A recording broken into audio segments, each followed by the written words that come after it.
Tanzania is a large country in East Africa. It's one of the poorest countries in the world.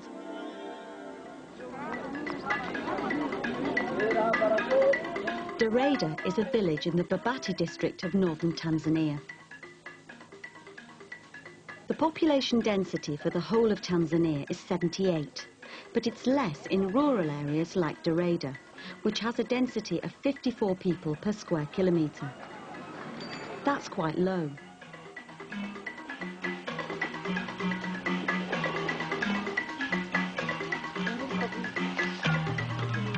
Jacqueline Baltazari is 45 years old.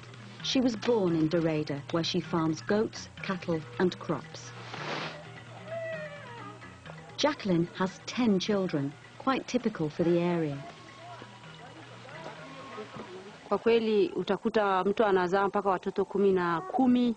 You'll find people in this village who have 10 to 15 children. Sometimes even more, that's if they still can. I've a neighbour here, she has had 25 children.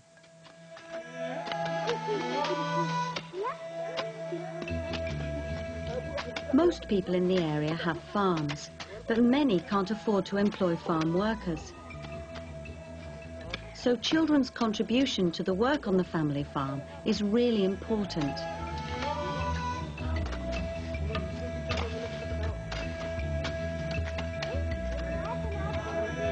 Average life expectancy in Tanzania is only 51.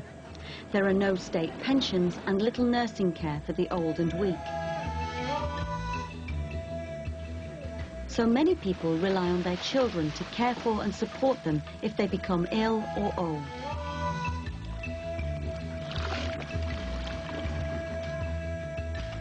But in Tanzania, poor health services mean nearly 1 in 10 children die before their 5th birthday.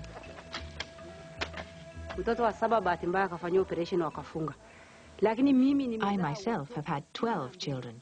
2 of them died, and I've ended up with just 10. Losing a child is a double blow, emotional and economic.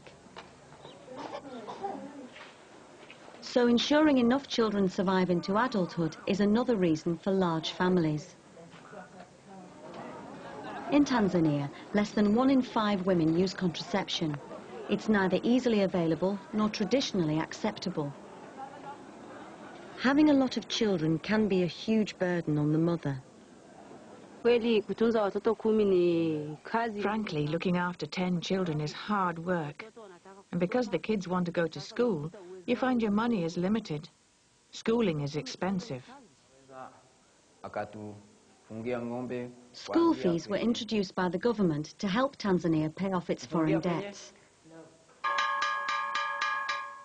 Jacqueline is not unusual in Tanzania.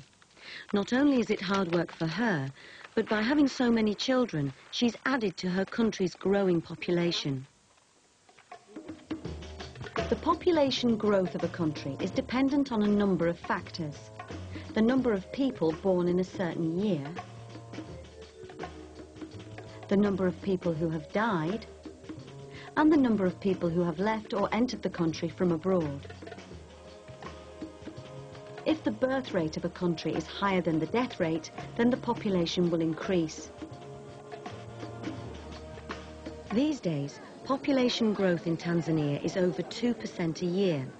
It sounds small, but if it continues, by 2025, the population is estimated to increase from 34 to 57 million. So Tanzania's population is growing quite rapidly. This can lead to both a burden on the individual family and the resources of the country as a whole. But things are starting to change.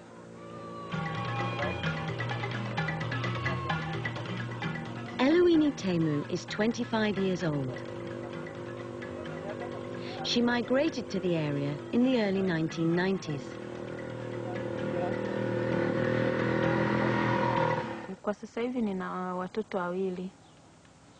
At the moment, I have 2 children, both boys. I might have only 3 children. I'd like to have a girl. She could then help me to fetch water.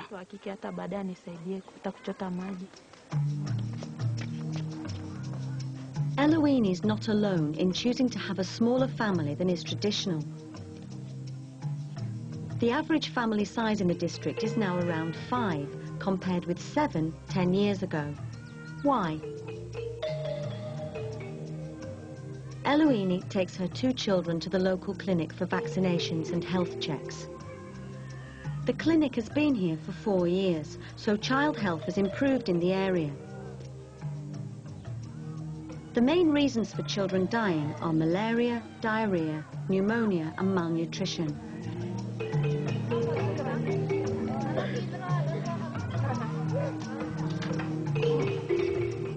% of children in the area are now vaccinated against the main childhood diseases.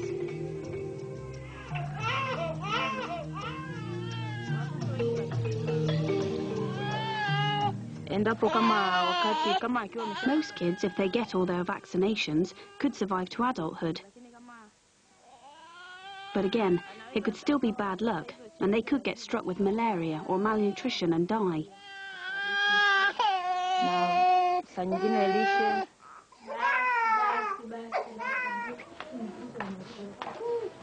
But does Eloine expect all her children to survive? I think that if you have a house of 4 children, 1 death is to be expected. But that's not always the case. Most of the time it's because of lack of proper medical care and attention. But if they can afford to take their children to hospital, then even that one might live.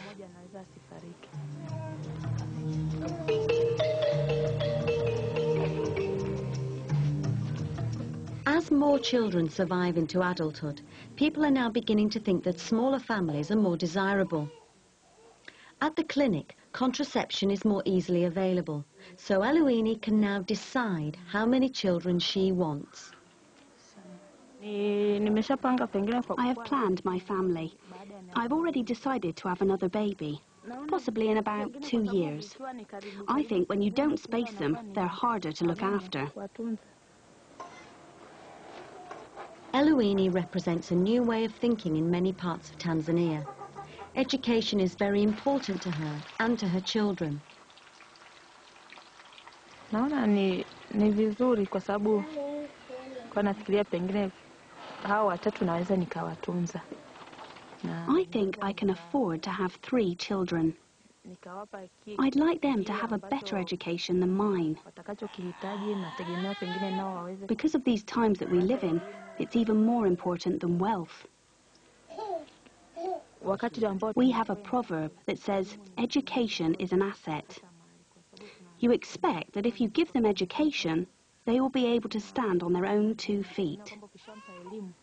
Kwa baadaye naye ataweza kujiendeleza yeye mwenyewe.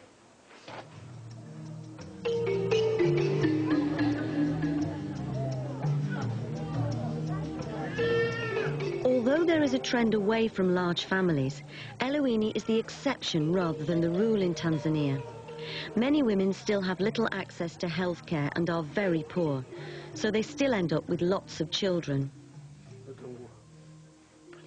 But the women of Dareda offer a glimpse of hope for the future of Tanzania.